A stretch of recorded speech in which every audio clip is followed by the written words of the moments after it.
Do you also like Robin Ford? Yes. Yes. And there's a lot of ambiance in his sound, right? The slapback, too, which Max Caulfield also picked up a lot. I love it. For me, I prefer this type of sound. Man, I wanted you to talk a little, right? You've been in the United States since 2018. 16 already. 16. 8 years, right? I thought of 8 years and said 2018. So I wanted you to talk a little about your move, man. Why did you plan on this? And what have been the eases and difficulties of your journey? What do you think is relevant to talk about this? Was it planned? Do you need an international career? Do you need a different network? Well, for me, it was this desire to live abroad that I've always had, right? Actually, I went to Chicago because at the time I was so obsessed with blues that I wanted to drink from the source, and it was really good for me. Very cool. Those were the years 2006. Wait, back, right? Yeah, 2006, 2007. And then I ended up going back in 2011, right? And then I went back other times as well in other years to do some work in Florida, something like that. But it got to a point where I was repeating myself a lot, doing the festivals in Brazil, the same festivals, the same bars, the same venues. And I already had a career where I was touring in Europe. I would do a tour here, and another in Europe, had spent seasons in the United States and had recognition from social media, from the internet. I thought, well, the work is decent, people enjoy it, people like it. I think let's see what it's like. So let's see how much more we can do and the need to grow a little more, right?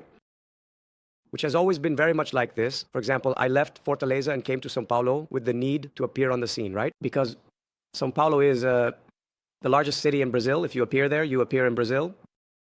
Then I thought, okay, if you appear in the United States, you appear in the world. How long did you stay in São Paulo? 6 years. I see. 6 years. And then I decided to go in that direction. The fact that I chose Los Angeles was for other reasons, right? I ended up going there for NAMM. The first time I went, which was also in 2016. And I found the city I like the climate, Chicago sometimes gets very cold. And at the time, I was using a guitar brand that was from there. What was the brand? Sir. Sir. Sir, that's it. And then I visited them there and thought, damn, if I go there, it will be cool. At the same time, I made the connection with the email, right? And I ended up not working with them for various reasons, right? With Sir? Yeah. Okay. One of the reasons is that I didn't receive the attention I would have liked, but the main reason really is that if they had given some attention, I would have insisted, but the main reason is because I didn't get along with the guitars. Very modern, right? They're incredible.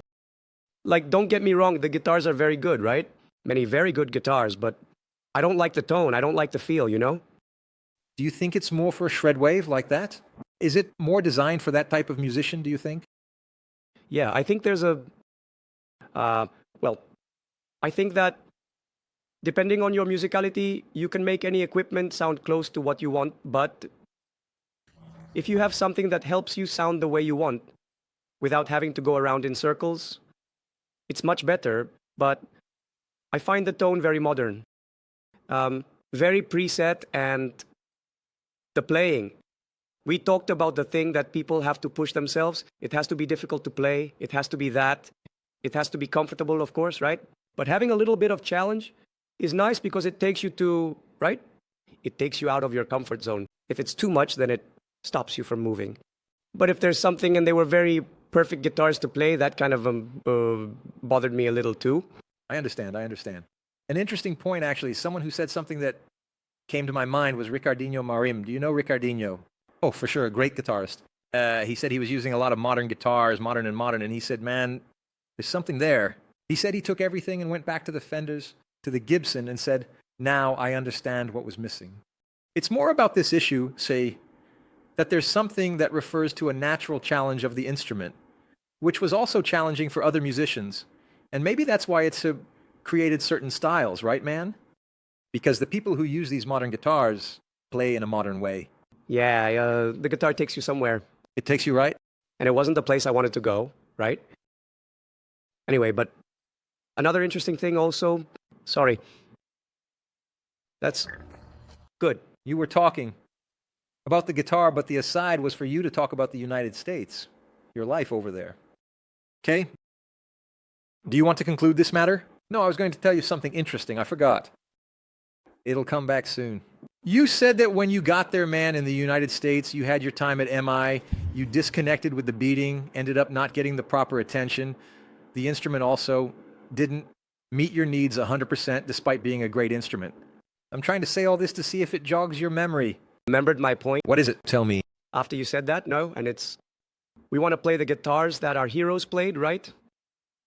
Like, I could have Scott Reynolds as one of my heroes, which is amazing, but he's not a hero. He wasn't who I grew up listening to. So, for example, more Jeff Beck. I grew up listening to Hendrix, Stevie Ray, or BB. King with a Gibson. So, I also have the feeling of, well, I want to play something that my heroes played. I want to get as close to them as possible, right? Since I can't be with them, I want to get close in some way. But anyway. Yeah, no, but here we talk a lot about this. We call a lot of manufacturers here of speakers, pedals, amplifiers. And it doesn't matter, man. You can propose a lot of things by changing your instrument to make it better. But in the end, you look and take a picture from the 60s. No, but over there, I see people are always going back to the 60s, man. It's impressive because it was the iconic decade that created the icons that we keep looking at and want to reproduce even today. Right, man, it's that. Do you want to conclude the part about your trip to the United States? What was the strategy? Or are you just going to try to see what it's like? The idea was to go to Imeshan to finish the course, get work permission and such. Because I was already playing, had already studied music, had theory, sight reading.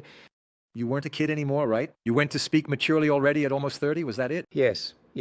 So I was already more savvy in these things. So I arrived at EMI, got the network of the place, right?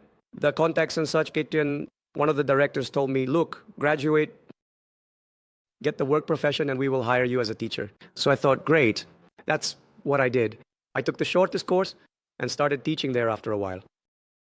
And did you think that also, a lot of people tell me this, a lot of young people, right? 18, 19, and sometimes there are very inexperienced young people too. They come like this, man. I bought the guitar a year, 2 years ago. I saw that EMI is the place where people are going, so I'm going there too. But it's a great school. It's a great school, depending on your level, right?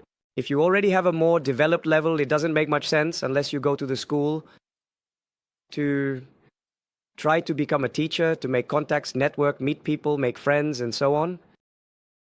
Then later, shortly after, within my achievements, working and all, I won some prizes, some awards there, and then the plans changed. Like, the plans were to get an artist visa. I already got the green card right away, right? You got it right away? Right away, yes. That was working at the school? No, because of the awards I won. Ah, I see. You got it directly?